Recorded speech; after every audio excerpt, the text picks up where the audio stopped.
Padidi muna tayo. Uwi muna natin kanilang nanay. Ito na, papadidi na naman kami. Nakaanda na naman si Rafa. Unahin na naman natin yung mga maliliit. Kasi aagawan sila ng malalaki.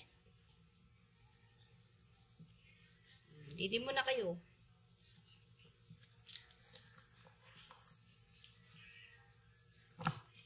Oh, apa kami anak mo.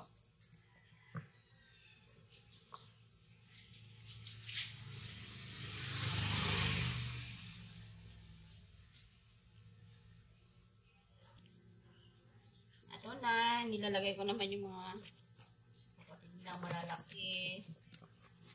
Yan, nilagay ko na yung dalawa. Hindi natin kasi sila ganyanin, bukod-bukod. Nasasapawan yung apat na maliliit. Kaya ito, lalakas dumedit yung mga to eh.